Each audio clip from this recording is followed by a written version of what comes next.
আসসালামু আলাইকুম ওয়ারাহমাতুল্লাহি ওয়া বারাকাতুহু। ইসলামিক মাইন্ড পাওয়ারের পক্ষ থেকে আপনাদের সবাইকে জানাই আন্তরিক শুভেচ্ছা ও ভালোবাসা।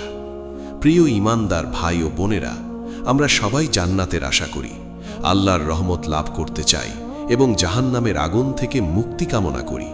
কিন্তু কখনো কি নিজেকে প্রশ্ন করেছেন, আমি কি সত্যিই জান্নাতের পথে আছি, নাকি এমন কিছু কাজ করছি যা আমাকে ধীরে ধীরে জাহান্নামের দিকে নিয়ে যাচ্ছে?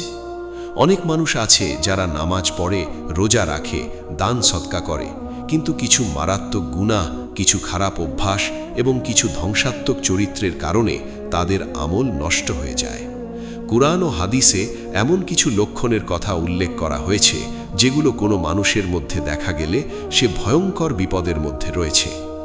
আজকের এই গুরুত্বপূর্ণ আলোচনায় আমরা জানব এমন 12টি রোগ বা লক্ষণের কথা যেগুলো কোনো মানুষের অন্তরে বাসা বাঁধলে তার ঈমান দুর্বল হয়ে যায় এবং সে জাহান্নামের পথে এগিয়ে যেতে থাকে। তবে মনে রাখবেন, আজকের আলোচনার উদ্দেশ্য কাউকে জাহান্নামী ঘোষণা করা নয়, কারণ চূড়ান্ত ফয়সালা একমাত্র আল্লাহ তাআলার হাতে। বরং আমাদের উদ্দেশ্য হল নিজেদেরকে যাচাই করা, নিজের ভুলগুলো চিহ্নিত করা এবং তওবার মাধ্যমে আল্লাহর দিকে ফিরে আসা। আল্লাহ তাআলা পবিত্র কুরআনে বলেন, নিশ্চয়ই আল্লাহ কোনো সম্প্রদায়ের অবস্থা পরিবর্তন করেন না যতক্ষণ না তারা নিজেদের অবস্থা নিজেরা পরিবর্তন করে। সূরা আর-রাদ আয়াত 11। অর্থ, মানুষ নিজের অন্তর, চরিত্র ও আমল সংশোধন না করলে আল্লাহ তার অবস্থার পরিবর্তন করেন না। প্রিয় দর্শক, এই ভিডিওটি শেষ পর্যন্ত মনোযোগ দিয়ে দেখুন, কারণ হয়তো আজকের কোনো একটি বিষয় আপনার জীবন পরিবর্তনের কারণ হয়ে যাবে। হয়তো আপনি এমন একটি গুনাহের মধ্যে আছেন যা আপনি ছোট মনে করছেন, অথচ আল্লাহর কাছে তা অত্যন্ত বড় অপরাধ। আবার হয়তো আপনার অন্তরে এমন একটি রোগ রয়েছে যা ধীরে ধীরে আপনার ঈমানকে ধ্বংস করে দিচ্ছে। তাই আসুন, কুরআন ও সহিহ হাদিসের আলোকে আমরা নিজেদেরকে যাচাই করি, দেখি আমাদের অন্তরে সেই বিপজ্জনক লক্ষণগুলো আছে কিনা। যদি থাকে, তাহলে আজ থেকেই তওবা করি, আল্লাহর দিকে ফিরে আসি এবং জান্নাতের পথকে দৃঢ়ভাবে আঁকড়ে ধরি। তাহলে চলুন শুরু করা যাক আমাদের আজকের অত্যন্ত গুরুত্বপূর্ণ আলোচনা। 12টা রোগ হলেই বুঝবেন আপনি জাহান্নামী। আপনি জান্নাতি না জাহান্নামী যাচাই করুন। মুনাফিকি বা কপটতা। প্রিয় দর্শক, জাহান্নামের সবচেয়ে ভয়ঙ্কর লক্ষণগুলোর একটি হল মুনাফিকি। একজন কাফের নিজের পরিচয় প্রকাশ করে, কিন্তু মুনাফিক ব্যক্তি বাইরে মুসলমানের পরিচয় দেয়, অথচ অন্তরে আল্লাহ ও তার দ্বীনের প্রতি সত্যিকার আনুগত্য থাকে না। এই কারণেই ইসলামে মুনাফিকদের অবস্থান অত্যন্ত ভয়াবহ। আল্লাহ তাআলা পবিত্র কুরআনে বলেন, নিশ্চয়ই মুনাফিকরা জাহান্নামের সবচেয়ে নিম্ন স্তরে থাকবে এবং তুমি তাদের জন্য কখনো কোনো সাহায্যকারী পাবে না। সূরা আন-নিসা আয়াত 145। অর্থ, মুনাফিকদের শাস্তি এত কঠিন হবে যে তারা জাহান্নামের সবচেয়ে নিচের স্তরে অবস্থান করবে। একটু চিন্তা করুন, জাহান্নামের নিচের স্তরে কারা থাকবে? আল্লাহ তাআলা নিজেই ঘোষণা করেছেন মুনাফিকরা। তাই একজন মানুষের জীবনে যদি মুনাফিকের লক্ষণ দেখা যায়, তাহলে তার জন্য এটি অত্যন্ত ভয়ঙ্কর সতর্কবার্তা। রাসূলুল্লাহ সাল্লাল্লাহু আলাইহি ওয়াসাল্লাম বলেছেন, মুনাফিকের লক্ষণ 3টি: যখন কথা বলে মিথ্যা বলে, যখন ওয়াদা করে তা ভঙ্গ করে এবং যখন তার কাছে আমানত রাখা হয় তখন খিয়ানত করে। সহিহ বুখারী ও সহিহ মুসলিম। অন্য একটি হাদিসে এসেছে, যার মধ্যে 4টি স্বভাব থাকবে সে খাঁটি মুনাফিক, আর যার মধ্যে এর কোনো একটি থাকবে তার মধ্যে মুনাফিকের একটি স্বভাব থাকবে যতক্ষণ না সে তা পরিত্যাগ করে। যখন কথা বলে মিথ্যা বলে, যখন অঙ্গীকার করে তা ভঙ্গ করে, যখন ঝগড়া করে সীমা লঙ্ঘন করে এবং যখন চুক্তি করে বিশ্বাসঘাতকতা করে। সহিহ বুখারী। আজ আমরা নিজেদের দিকে তাকাই, আমরা কি প্রায়ই মিথ্যা বলি? আমরা কি মানুষের সাথে প্রতিশ্রুতি দিয়ে তা ভঙ্গ করি? আমরা কি অন্যের বিশ্বাস নষ্ট করি? যদি এসব অভ্যাস আমাদের মধ্যে থাকে, তাহলে আমাদের ভয় পাওয়া উচিত, কারণ এগুলো সাধারণ খারাপ অভ্যাস নয়, বরং মুনাফিকের লক্ষণ। অনেক মানুষ নামাজ পড়ে, রোজা রাখে, কিন্তু ব্যবসায় মিথ্যা বলে। অনেক মানুষ দাড়ি রাখে, ইসলামের কথা বলে, কিন্তু মানুষের টাকা আত্মসাৎ করে।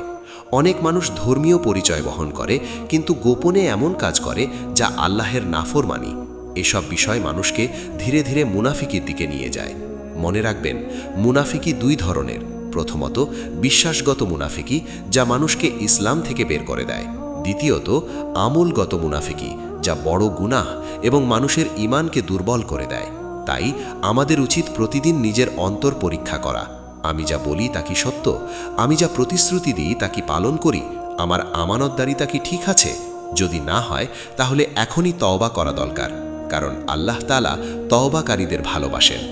একজন মানুষ যত বড় গুনাহগারই হোক না কেন, যদি সে আন্তরিকভাবে আল্লাহের কাছে ফিরে আসে, আল্লাহ তাকে ক্ষমা করে দিতে পারেন।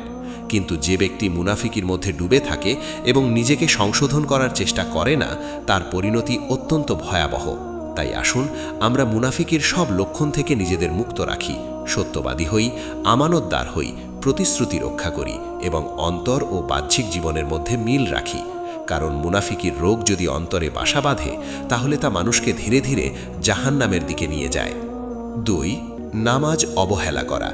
প্রিয় ভাই ও বোনেরা, একজন মানুষের জান্নাতি বা জাহান্নামী হওয়ার পথে সবচেয়ে গুরুত্বপূর্ণ বিষয়গুলোর একটি হল সালাত বা নামাজ। নামাজ ইসলামের দ্বিতীয় স্তম্ভ এবং একজন মুমিনের পরিচয়ের সবচেয়ে বড় নিদর্শন। কিয়ামতের দিন সর্বপ্রথম যে আমলের হিসাব নেওয়া হবে তা হল নামাজ। যদি নামাজ ঠিক থাকে, তাহলে অন্যান্য আমলও গ্রহণযোগ্য হওয়ার সম্ভাবনা থাকবে। আর যদি নামাজ নষ্ট হয়, তাহলে বাকি আমলও বিপদের মধ্যে পড়বে। আল্লাহ তাআলা পবিত্র কোরআনে বলেন, অতঃপর তাদের পরে এলো এমন একদল লোক যারা নামাজ নষ্ট করল এবং প্রবৃত্তির অনুসরণ করল, সুতরাং তারা অচিরেই গোমরাহির শাস্তির সম্মুখীন হবে। সূরা আল মারিয়াম আয়াত 59। অর্থ, যারা নামাজকে অবহেলা করে এবং নিজেদের খেয়াল খুশির অনুসরণ করে, তারা কঠিন শাস্তির সম্মুখীন হবে। অন্য আয়াতে আল্লাহ তাআলা জাহান্নামীদের বক্তব্য উল্লেখ করেছেন। আল্লাহ বলেন, তোমাদেরকে কি জিনিস সাকার বা জাহান্নামে নিয়ে এসেছে? তারা বলবে, আমরা নামাজ আদায়কারীদের অন্তর্ভুক্ত ছিলাম না।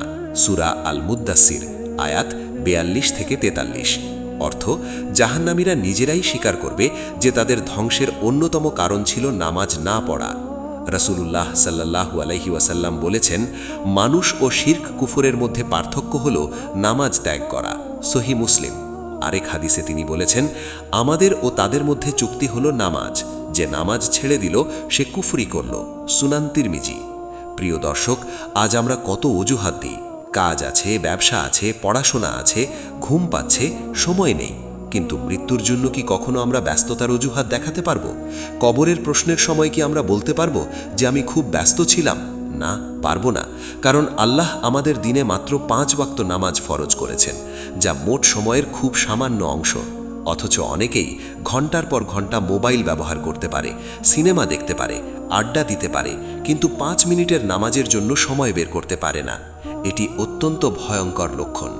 নামাজ শুধু কিছু শারীরিক ব্যায়াম নয়, এটি আল্লাহের সাথে বান্দার সম্পর্ক। যখন একজন মানুষ নামাজ পড়ে, তখন সে আল্লাহের সামনে দাঁড়ায়, তার সাথে কথা বলে, তার কাছে ক্ষমা চায় এবং সাহায্য প্রার্থনা করে। তাই যে ব্যক্তি নামাজ ছেড়ে দেয়, সে আসলে নিজের রবের সাথে সম্পর্ক ছিন্ন করার পথে হাঁটে। শয়তানের প্রথম লক্ষ্যই হল মানুষকে নামাজ থেকে দূরে সরিয়ে দেওয়া, কারণ নামাজ ঠিক থাকলে মানুষ অন্য গুনাহ থেকেও বাঁচতে পারে। আল্লাহ তাআলা বলেন, নিশ্চয় নামাজ অশ্লীল ও মন্দ কাজ থেকে বিরত রাখে। সূরা আল আনকাবুত আয়াত 45। অর্থ, প্রকৃত নামাজ মানুষকে গুনাহ থেকে দূরে রাখে। তাই নিজের অবস্থান যাচাই করুন। আপনি কি 5 ওয়াক্ত নামাজ সময় মতো পড়েন? আপনি কি ফজরের নামাজ নিয়মিত আদায় করেন? আপনি কি জামাতের গুরুত্ব বোঝেন? যদি উত্তর নেতিবাচক হয়, তাহলে আজ থেকেই পরিবর্তনের সিদ্ধান্ত নিন। কারণ যে ব্যক্তি নামাজকে গুরুত্ব দেয়, আল্লাহ তার জীবনেও বরকত দেন এবং আখেরাতেও সম্মান দান করেন। আর যে ব্যক্তি নামাজকে অবহেলা করে, সে নিজের অজান্তেই ধ্বংসের দিকে এগিয়ে যায়। আল্লাহ আমাদের সবাইকে নামাজের হেফাজতকারী বানান এবং জাহান্নামের পথ থেকে রক্ষা করুন। আমিন। নাম্বার 3, অহংকার বা তাকাব্বুর। প্রিয় দর্শক, মানুষের অন্তরের সবচেয়ে ভয়ঙ্কর রোগগুলোর একটি হল অহংকার। এই অহংকারই ছিল পৃথিবীর প্রথম গুনাহের কারণ। যখন আল্লাহ তাআলা আদম আলাইহিসসালামকে সৃষ্টি করলেন এবং ফেরেশতাদেরকে সিজদা করার নির্দেশ দিলেন, তখন ইবলিস অহংকার করে সেই আদেশ অমান্য করেছিল। আল্লাহ তাআলা বলেন, সে বলল, আমি তার চেয়ে উত্তম। আপনি আমাকে আগুন দিয়ে সৃষ্টি করেছেন এবং তাকে সৃষ্টি করেছেন মাটি দিয়ে। সূরা আল আরাফ আয়াত 12। অর্থ, ইবলিস নিজের শ্রেষ্ঠত্বের অহংকারে আল্লাহর আদেশ অমান্য করেছিল। এই অহংকারই তাকে জান্নাত থেকে চিরতরে বিতাড়িত করেছে। রাসূলুল্লাহ সাল্লাল্লাহু আলাইহি ওয়াসাল্লাম বলেছেন, যার অন্তরে অনুপরিমাণ অহংকার থাকবে সে জান্নাতে প্রবেশ করবে না। সহিহ মুসলিম। এক ব্যক্তি জিজ্ঞেস করলেন, মানুষ তো সুন্দর পোশাক ও সুন্দর জুতো পছন্দ করে, এটাও কি অহংকার? রাসূলুল্লাহ সাল্লাল্লাহু আলাইহি ওয়াসাল্লাম বললেন, আল্লাহ সুন্দর, তিনি সৌন্দর্য ভালোবাসেন। অহংকার হলো সত্যকে অস্বীকার করা এবং মানুষকে তুচ্ছ তাচ্ছিল্য করা। সহিহ মুসলিম। আজ আমরা নিজেদের দিকে তাকাই, আমরা কি অন্যকে ছোট মনে করি? গরিব মানুষকে অবজ্ঞা করি? নিজের জ্ঞান, সম্পদ, সৌন্দর্য বা ক্ষমতা নিয়ে গর্ব করি? যদি করি তাহলে আমাদের অন্তরে অহংকারের রোগ প্রবেশ করেছে। অনেক মানুষ মনে করে, আমি অন্যদের চেয়ে ভালো, আমি বেশি ধার্মিক, আমি বেশি শিক্ষিত, আমি বেশি সম্মানিত। এই চিন্তাই অহংকারের শুরু। অথচ মানুষ যা কিছু পেয়েছে সবই আল্লাহর দান। আল্লাহ চাইলে মুহূর্তের মধ্যে সব কেড়ে নিতে পারেন। কবরের মাটির নিচে ধনী গরিব, রাজা প্রজা, সুন্দর কুৎসিত সবাই একই হয়ে যায়। তাই একজন মুমিন কখনো অহংকারী হতে পারে না। সে জানে তার প্রতিটি নিয়ামত আল্লাহর পক্ষ থেকে এসেছে। আল্লাহ তাআলা বলেন, নিশ্চয়ই তিনি অহংকারীদের পছন্দ করেন না। সূরা আন-নাহল আয়াত 23। অর্থ, যারা অহংকার করে আল্লাহ তাদের ভালোবাসেন না। তাই যদি আমরা জান্নাতের আশা করি তাহলে অহংকার ত্যাগ করতে হবে, বিনয়ী হতে হবে, মানুষের সাথে নম্র আচরণ করতে হবে। কারণ অহংকার মানুষের আমল ধ্বংস করে দেয় এবং তাকে জাহান্নামের দিকে নিয়ে যায়। নাম্বার 4, মিথ্যা কথা বলা। প্রিয় ভাই ও বোনেরা, মিথ্যা এমন একটি গুনাহ যা মানুষকে ধীরে ধীরে সব ধরনের পাপের দিকে নিয়ে যায়। একজন মিথ্যাবাদী ব্যক্তি কখনো মানুষের বিশ্বাস অর্জন করতে পারে না এবং আল্লাহর কাছেও সে ঘৃণিত হয়ে যায়। আল্লাহ তাআলা পবিত্র কোরআনে বলেন, নিশ্চয়ই আল্লাহ তাহাকে সৎ পথে পরিচালিত করেন না যে সীমা লঙ্ঘনকারী এবং মিথ্যাবাদী। সূরা আল কাফির আয়াত 28। অর্থ, যে ব্যক্তি মিথ্যার উপর অটল থাকে আল্লাহ তাকে হিদায়াত থেকে বঞ্চিত করেন। রাসূলুল্লাহ সাল্লাল্লাহু আলাইহি ওয়াসাল্লাম বলেছেন, সত্য মানুষকে নেকির দিকে নিয়ে যায় এবং নেকি জান্নাতের দিকে নিয়ে যায়, আর মিথ্যা মানুষকে পাপের দিকে নিয়ে যায় এবং পাপ জাহান্নামের দিকে নিয়ে যায়। একজন মানুষ ক্রমাগত মিথ্যা বলতে বলতে আল্লাহর কাছে চরম মিথ্যাবাদী হিসেবে লিখিত হয়ে যায়। সহিহ বুখারী ও সহিহ মুসলিম। চিন্তা করে দেখুন, আমরা প্রতিদিন কত সহজে মিথ্যা বলি। ব্যবসায় লাভের জন্য মিথ্যা বলি, নিজের ভুল ঢাকার জন্য মিথ্যা বলি, অন্যকে খুশি করার জন্য মিথ্যা বলি, এমনকি অনেক সময় মজা করার জন্যও মিথ্যা বলি। অথচ রাসূলুল্লাহ সাল্লাল্লাহু আলাইহি ওয়াসাল্লাম বলেছেন, ধ্বংস তার জন্য যে মানুষকে হাসানোর জন্য মিথ্যা বলে। সুনান আবু দাউদ। মিথ্যা শুধু মুখের কথা নয়, ভুয়া প্রতিশ্রুতি দেওয়া, মিথ্যা সাক্ষ্য দেওয়া, ভুল তথ্য ছড়ানো, প্রতারণা করা, এসবও মিথ্যার অন্তর্ভুক্ত। কিয়ামতের দিন মিথ্যাবাদীদের জন্য কঠিন শাস্তি অপেক্ষা করছে। একজন মুমিন ভুল করতে পারে, গুনাহ করতে পারে, কিন্তু সে মিথ্যাকে নিজের স্বভাব বানাতে পারে না, কারণ মিথ্যা ঈমানের পরিপন্থী। তাই আজ থেকেই সিদ্ধান্ত নিন, যে কোনো পরিস্থিতিতে সত্য কথা বলবেন, ক্ষতি হলেও সত্য বলবেন, মানুষ অসন্তুষ্ট হলেও সত্য বলবেন। কারণ সত্য সাময়িক কষ্ট দিলেও শেষ পর্যন্ত মুক্তি দেয়, আর মিথ্যা সাময়িক লাভ দিলেও শেষ পর্যন্ত ধ্বংস ডেকে আনে। যে ব্যক্তি সত্যবাদী হয় আল্লাহ তাকে মানুষের হৃদয়ে সম্মানিত করেন এবং আখিরাতে জান্নাতের পথে পরিচালিত করেন। নাম্বার 5, হিংসা বা হিংসুক মনোভাব। প্রিয় দর্শক, মানুষের অন্তরের সবচেয়ে ধ্বংসাত্মক রোগগুলোর মধ্যে একটি হলো হিংসা। হিংসা এমন একটি আগুন যা প্রথমে অন্যকে নয় বরং হিংসুক ব্যক্তিকেই পুড়িয়ে দেয়। যখন একজন মানুষ অন্যের সুখ, সাফল্য, সম্মান, সম্পদ বা আল্লাহ প্রদত্ত নিয়ামত থেকে কষ্ট পায় এবং মনে মনে চায় যে সেই নিয়ামত তার কাছ থেকে চলে যাক, তখন সেটিই হলো হিংসা। ইসলামে এই স্বভাবকে অত্যন্ত নিন্দনীয় বলা হয়েছে। আল্লাহ তাআলা পবিত্র কুরআনে বলেন, আর হিংসুকের অনিষ্ট থেকে আশ্রয় চাই যখন সে হিংসা করে। সূরা আল ফালাক আয়াত 5। অর্থ, হিংসা এত ভয়ঙ্কর একটি বিষয় যে আল্লাহ নিজেই এর অনিষ্ট থেকে আশ্রয় প্রার্থনা করতে শিখিয়েছেন। হিংসার ইতিহাস অনেক পুরনো। পৃথিবীর প্রথম হত্যাকাণ্ডের পেছনেও ছিল হিংসা। আদম আলাইহিস সালামের পুত্র কাবিল তার ভাই হাবিলকে হিংসার কারণে হত্যা করেছিল। আবার ইহুদিরাও অনেক সময় নবীদের বিরোধিতা করেছিল হিংসার কারণে। তাই হিংসা মানুষের বিবেককে অন্ধ করে দেয়। রাসূলুল্লাহ সাল্লাল্লাহু আলাইহি ওয়াসাল্লাম বলেছেন, তোমরা হিংসা থেকে বেঁচে থাকো, কারণ হিংসা নেক আমলকে এমনভাবে খেয়ে ফেলে যেমন আগুন কাঠকে খেয়ে ফেলে। সুনান আবু দাউদ। একটি চিন্তা করুন, একজন মানুষ বহু বছর নামাজ পড়ল, রোজা রাখল, হজ করল, দান সাদকা করল, কিন্তু তার অন্তরে যদি হিংসা থাকে তাহলে সেই হিংসা তার নেক আমলগুলোকে ধ্বংস করে দিতে পারে। আজ সামাজিক যোগাযোগ মাধ্যমের যুগে হিংসা আরও বেড়ে গেছে। কেউ নতুন বাড়ি বানালে হিংসা, কেউ ভালো চাকরি পেলে হিংসা, কেউ ব্যবসায় সফল হলে হিংসা, কেউ দিনের পথে এগিয়ে গেলে হিংসা। অথচ একজন প্রকৃত মুমিন অন্যের নিয়ামত দেখে আল্লাহর শুকরিয়া আদায় করে এবং তার জন্য বরকতের দোয়া করে। সে মনে করে আল্লাহ যাকে ইচ্ছা দান করেন। আল্লাহ তাআলা বলেন, তারা কি তোমার প্রতিপালকের রহমত বন্টন করে? সূরা আজ-জুখরুফ আয়াত ৩২। অর্থ, কে কি পাবে, কত পাবে তা নির্ধারণ করার অধিকার শুধু আল্লাহর। তাই অন্যের প্রাপ্তি দেখে কষ্ট পাওয়ার কোনো অর্থ নেই। হিংসুক ব্যক্তি কখনো শান্তিতে থাকতে পারে না। অন্যের সুখ তাকে কষ্ট দেয়, অন্যের অগ্রগতি তাকে পোড়ায়, ফলে সে নিজেও সুখ হারিয়ে ফেলে। একজন মুমিনের উচিত নিজের অন্তরকে পরিষ্কার রাখা, অন্যের কল্যাণ কামনা করা এবং আল্লাহর ফায়সালার উপর সন্তুষ্ট থাকা। যদি কারো মধ্যে হিংসার লক্ষণ থাকে তাহলে সে যেন বেশি বেশি আল্লাহর কাছে দোয়া করে, অন্যের জন্য কল্যাণ কামনা করে এবং মনে রাখে আল্লাহর বন্টনের উপর অসন্তুষ্ট হওয়া ঈমানের দুর্বলতার লক্ষণ। তাই হিংসা থেকে বাঁচুন, কারণ এই রোগ মানুষকে ধীরে ধীরে অন্ধকারের দিকে নিয়ে যায় এবং আখিরাতে ভয়াবহ ক্ষতির কারণ হতে পারে। নাম্বার ৬, গীবত বা পরনিন্দা। প্রিয় ভাই ও বোনেরা, এমন অনেক মানুষ আছে যারা নামাজ পড়ে, রোজা রাখে, হজ করে, দান সাদকা করে, কিন্তু জিহবার কারণে নিজেদের নেক আমল নষ্ট করে ফেলে। আর সেই জিহবার অন্যতম বড় গুনাহ হল গীবত বা পরনিন্দা। গীবত বলতে বোঝায় কারো অনুপস্থিতিতে তার এমন কোনো দোষের কথা বলা যা সে শুনলে কষ্ট পাবে। তা সত্য হলেও গীবত, আর মিথ্যা হলে তা গীবতের সঙ্গে অপবাদও হয়ে যায়। আল্লাহ তাআলা পবিত্র কুরআনে গীবতকে এমন ভয়ঙ্করভাবে বর্ণনা করেছেন যা শুনলে শরীর কেঁপে ওঠে। আল্লাহ বলেন, তোমাদের কেউ যেন কারো গীবত না করে। তোমাদের কেউ কি তার মৃত ভাইয়ের গোশত খেতে পছন্দ করবে? নিশ্চয়ই তোমরা তা ঘৃণা করবে। সূরা আল হুজরাত আয়াত ১২। অর্থ, গীবত করা যেন নিজের মৃত ভাইয়ের মাংস খাওয়ার মতো জঘন্য কাজ। চিন্তা করুন, আল্লাহ গীবতের উদাহরণ কি দিয়ে দিয়েছেন। এটি প্রমাণ করে যে গীবত কোনো সাধারণ গুনাহ নয়। রাসূলুল্লাহ সাল্লাল্লাহু আলাইহি ওয়াসাল্লাম একবার সাহাবীদের জিজ্ঞাসা করলেন, তোমরা কি জানো গীবত কি? তারা বললেন, আল্লাহ ও তার রাসূলই ভালো জানেন। তিনি বললেন, তোমার ভাই সম্পর্কে এমন কিছু বলা যা সে অপছন্দ করে। সহিহ মুসলিম। আজ আমরা কত সহজে মানুষের সমালোচনা করি। আত্মীয় স্বজন, প্রতিবেশী, বন্ধু, সহকর্মী কেউই আমাদের জিহবা থেকে নিরাপদ নয়। কারো চেহারা নিয়ে কথা বলি, কারো পরিবার নিয়ে কথা বলি, কারো আর্থিক অবস্থা নিয়ে কথা বলি, কারো অতীত নিয়ে আলোচনা করি।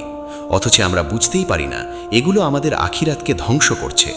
রাসূলুল্লাহ সাল্লাল্লাহু আলাইহি ওয়াসাল্লাম বলেছেন, কিয়ামতের দিন আমার উম্মতের মধ্যে প্রকৃত নিঃস্ব ব্যক্তি সে হবে যে নামাজ, রোজা ও যাকাত নিয়ে আসবে, কিন্তু সে কাউকে গালি দিয়েছে, কাউকে অপবাদ দিয়েছে, কারো সম্পদ অন্যায়ভাবে ভক্ষণ করেছে, কারো রক্তপাত করেছে এবং কাউকে আঘাত করেছে। ফলে তার নেক আমলগুলো তাদের মধ্যে বন্টন করে দেওয়া হবে। এর পরেও যদি পাওনা বাকি থাকে তাহলে তাদের গুনাহ তার ওপর চাপিয়ে দেওয়া হবে, তারপর তাকে জাহান্নামে নিক্ষেপ করা হবে। সহিহ মুসলিম। এই হাদিস আমাদের জন্য ভয়ঙ্কর সতর্কবার্তা, কারণ গীবত এমন একটি গুনাহ যার ক্ষতি শুধু আল্লাহর হক নষ্ট করে না, বরং বান্দার হকও নষ্ট করে।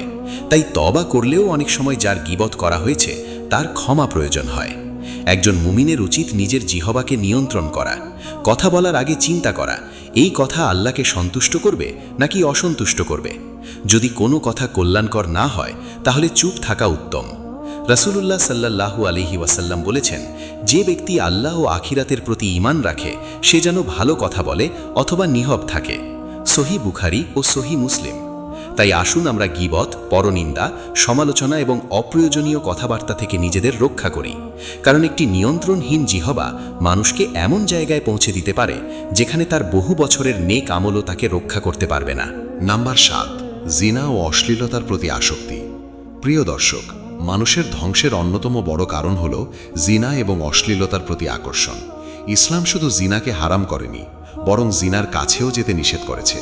কারণ আল্লাহ তাআলা জানেন মানুষ যখন অশ্লীলতার পথে এক ধাপ এগোয় তখন ধীরে ধীরে বড় গুনাহের দিকে চলে যায়। আল্লাহ তাআলা পবিত্র কোরআনে বলেন, তোমরা জিনার কাছেও যেও না, নিশ্চয়ই এটি অশ্লীল কাজ এবং অত্যন্ত নিকৃষ্ট পথ। সূরা আল ইসরা আয়াত ৩২। অর্থাৎ শুধু জিনা নয়, জিনার দিকে নিয়ে যায় এমন সব পথ থেকেও দূরে থাকতে হবে। আজকের যুগে শয়তান জিনাকে সহজ করে দিয়েছে।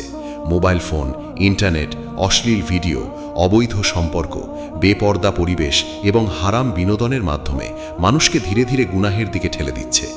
অনেক মানুষ মনে করে আমি তো সরাসরি জিনা করছি না, কিন্তু সে অশ্লীল ছবি দেখে, হারাম সম্পর্কে জড়ায়, পরনারীর দিকে কামনার দৃষ্টিতে তাকায়।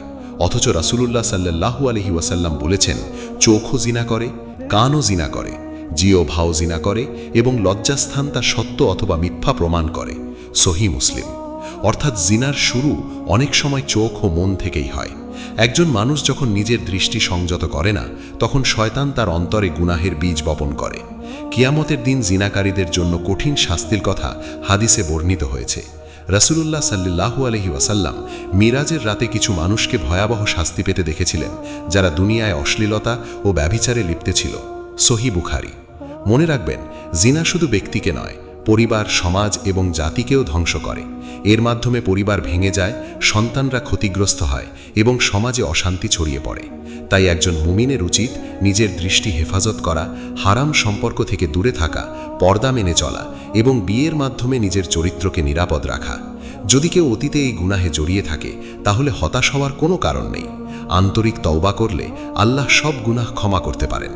আল্লাহ তাআলা বলেন, যারা তওবা করে, ঈমান আনে এবং সৎকর্ম করে, আল্লাহ তাদের মন্দ কাজগুলোকে সৎকর্ম দ্বারা পরিবর্তন করে দেবেন। সূরা আল ফুরকান আয়াত ৭০। অর্থাৎ তওবার দরজা মৃত্যুর আগ পর্যন্ত খোলা রয়েছে। তাই অশ্লীলতার পথ ছেড়ে আল্লাহর দিকে ফিরে আসুন, কারণ জিনা ও অশ্লীলতার প্রতি আসক্তি মানুষকে জাহান্নামের দিকে নিয়ে যায়, আর পবিত্রতা মানুষকে জান্নাতের পথে পরিচালিত করে।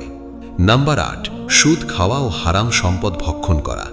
প্রিয় ভাই ও বোনেরা, কুরআন ও হাদিসে যেসব গুনাহের বিরুদ্ধে সবচেয়ে কঠিন ভাষায় সতর্ক করা হয়েছে, সুদ তার অন্যতম। সুদ এমন একটি গুনাহ যার বিরুদ্ধে আল্লাহ ও তার রাসূল সাল্লাল্লাহু আলাইহি ওয়াসাল্লাম যুদ্ধের ঘোষণা দিয়েছেন।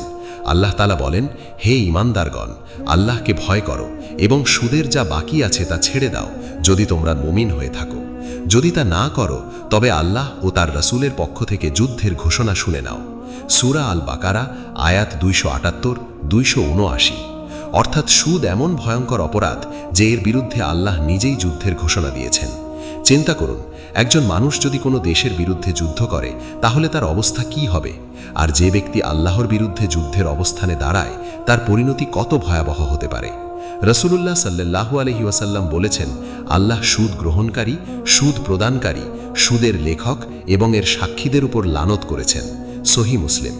অর্থাৎ সুদ খাওয়াই নয়, সুদের কাজে সহযোগিতা করাও মারাত্মক গুনাহ। আজ অনেক মানুষ মনে করে সুদ ছাড়া চলা সম্ভব নয়, কিন্তু একজন মুমিন জানে, হারাম পথে অর্জিত সম্পদে কখনো প্রকৃত বরকত আসে না।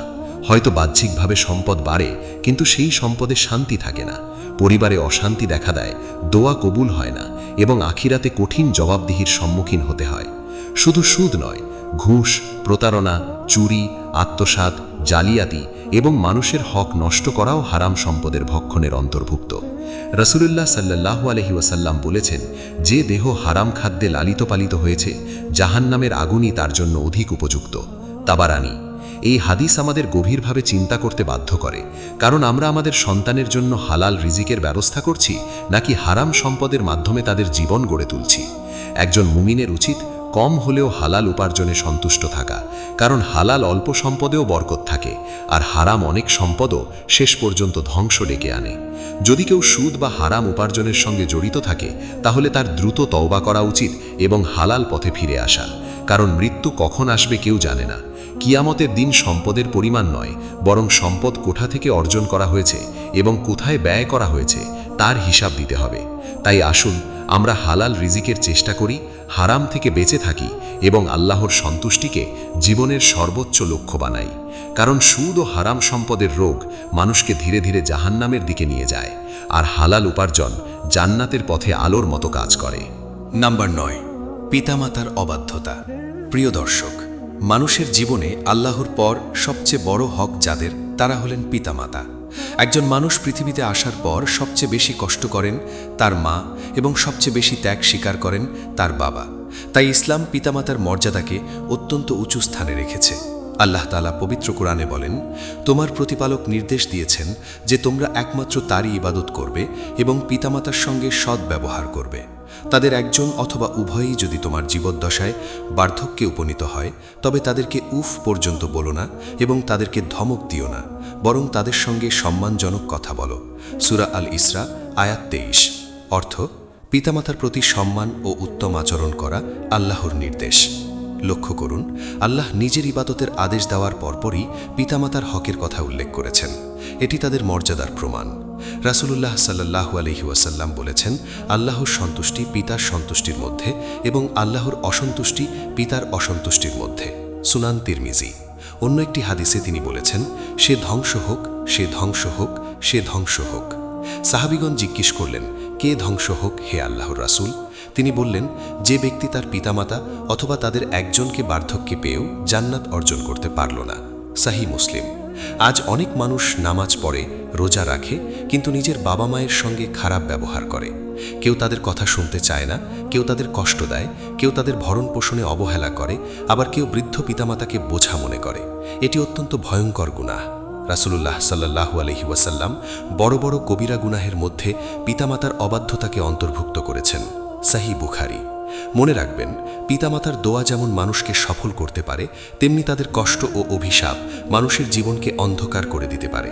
অবশ্য যদি তারা এমন কোনো কাজের আদেশ দেন যা আল্লাহর অবাধ্যতার মধ্যে পড়ে, তাহলে সেই ক্ষেত্রে তাদের আনুগত্য করা যাবে না, কিন্তু তারপরেও তাদের সঙ্গে সুন্দর ব্যবহার করতে হবে। একজন মুমিন কখনো পিতামাতার প্রতি রূঢ় আচরণ করে না। সে তাদের জন্য দোয়া করে, তাদের সেবা করে এবং তাদের সন্তুষ্টি অর্জনের চেষ্টা করে। আল্লাহ তাআলা বলেন, হে আমার প্রতিপালক, তাদের উভয়েরই প্রতি দয়া করুন, যেমন তারা শৈশবে আমাকে লালন পালন করেছিলেন। সূরা আল ইসরা আয়াত 24। তাই নিজের অবস্থান যাচাই করুন। আপনার বাবা মা কি আপনার উপর সন্তুষ্ট? আপনি কি তাদের সম্মান করেন?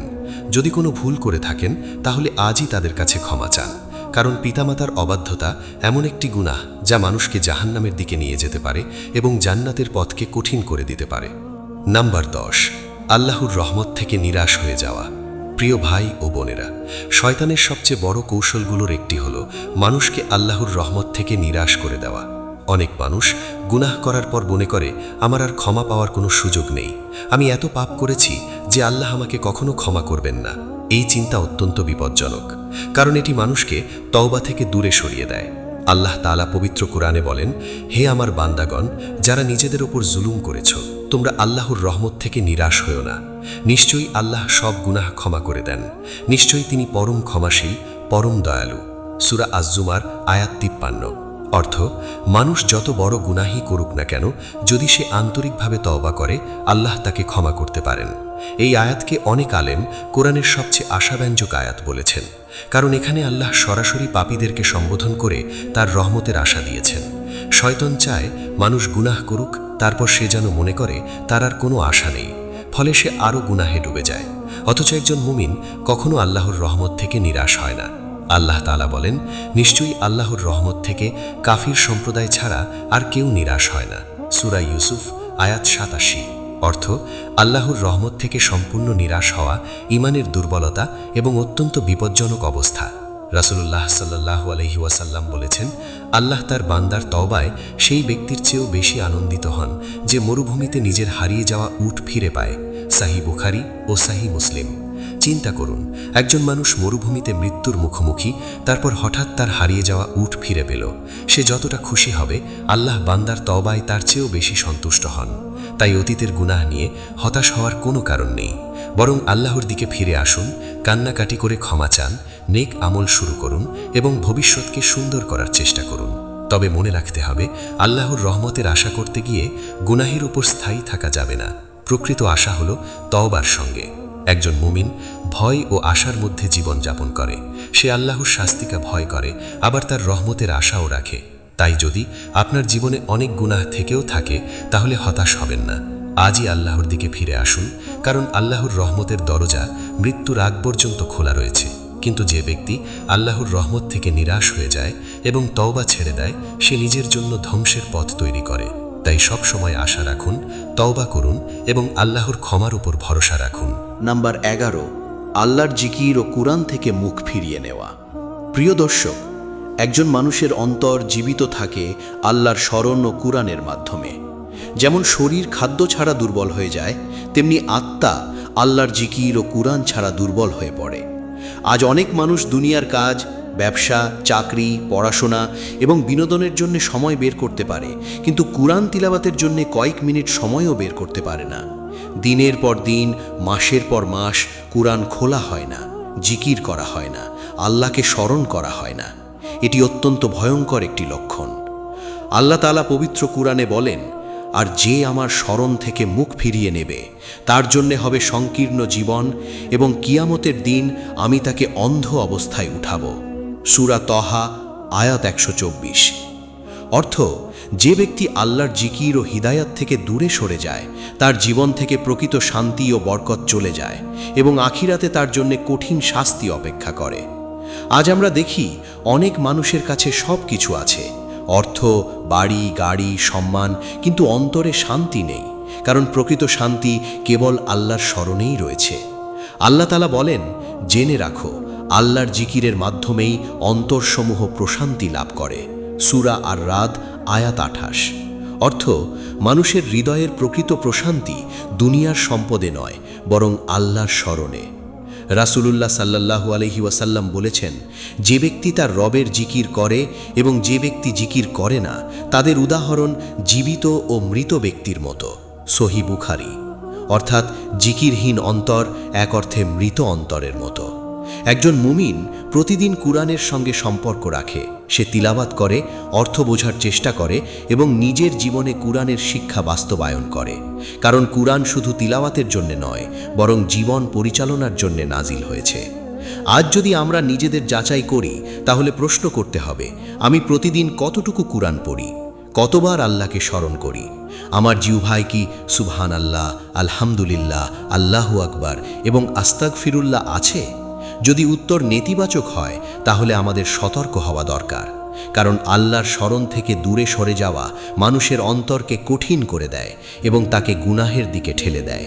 তাই আজ থেকেই সিদ্ধান্ত নিন, প্রতিদিন কিছু সময় কুরআনের জন্য রাখবেন, বেশি বেশি জিকির করবেন এবং আল্লাহর সঙ্গে নিজের সম্পর্ককে শক্তিশালী করবেন, কারণ যে অন্তর কুরআনের আলোয় আলোকিত হয়, সেই অন্তরকে শয়তান সহজে পথভ্রষ্ট করতে পারে না।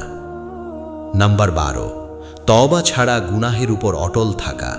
প্রিয় ভাই ও বোনেরা, মানুষ হিসাবে আমরা সবাই ভুল করি, গুনাহ করি এবং দুর্বলতার পরিচয় দিই, কিন্তু একজন মুমিন এবং একজন পথভ্রষ্ট মানুষের মধ্যে বড় পার্থক্য হল, মুমিন গুনাহ করলে তওবা করে আর পথভ্রষ্ট ব্যক্তি গুনাহের উপর অটল থাকে। ইসলামে সবচেয়ে ভয়ঙ্কর বিষয় শুধু গুনাহ করা নয়, বরং গুনাহকে স্বাভাবিক মনে করা এবং তওবার প্রয়োজন অনুভব না করা।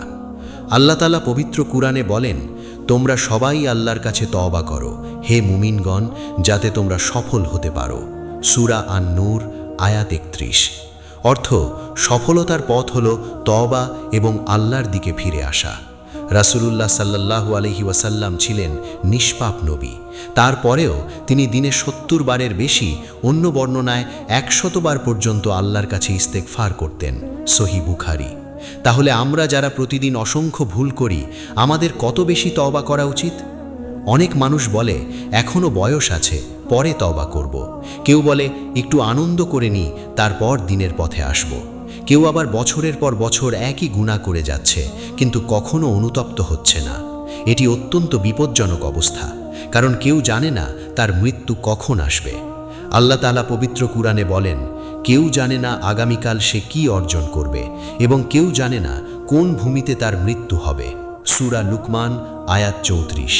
অর্থ, মৃত্যুর সময় ও স্থান সম্পর্কে মানুষের কোনো জ্ঞান নেই, তাই তওবাকে কখনো ভবিষ্যতের জন্য ফেলে রাখা উচিত নয়। রাসূলুল্লাহ সাল্লাল্লাহু আলাইহি ওয়াসাল্লাম বলেছেন, প্রত্যেক আদম সন্তানই ভুলকারী, আর ভুলকারীদের মধ্যে সর্বোত্তম তারা যারা তওবা করে। সুনান তিরমিজি। এই হাদিস আমাদের আশার বার্তা দেয়। আল্লাহ আমাদের কাছ থেকে ফেরেশতার মতো নিষ্পাপ জীবন চান না, তিনি চান আমরা ভুল করলে তার কাছে ফিরে আসি। কিন্তু যে ব্যক্তি গুনাহকে হালকা মনে করে, তওবা ছাড়া জীবন কাটায় এবং আল্লাহর অবাধ্যতার উপর অটল থাকে, সে নিজের জন্য বড় বিপদ ডেকে আনে, কারণ মৃত্যুর পর আর তওবার সুযোগ থাকবে না। কবরের দরজা বন্ধ হয়ে গেলে আমলের খাতা বন্ধ হয়ে যাবে। তাই আজই নিজের জীবনকে যাচাই করুন। এমন কোনো গুনাহ কি আছে যা আপনি বছরের পর বছর করে যাচ্ছেন? এমন কোনো হারাম কাজ কি আছে যা ছাড়ার চেষ্টা করছেন না? যদি থাকে তাহলে এখনই আল্লাহর কাছে কান্নাকাটি করে তওবা করুন, কারণ আল্লাহ তওবাকারীদের ভালোবাসেন।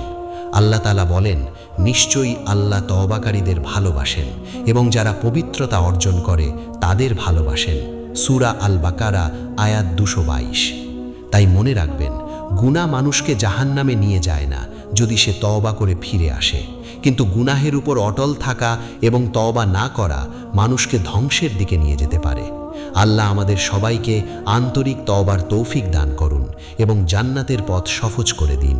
আমিন।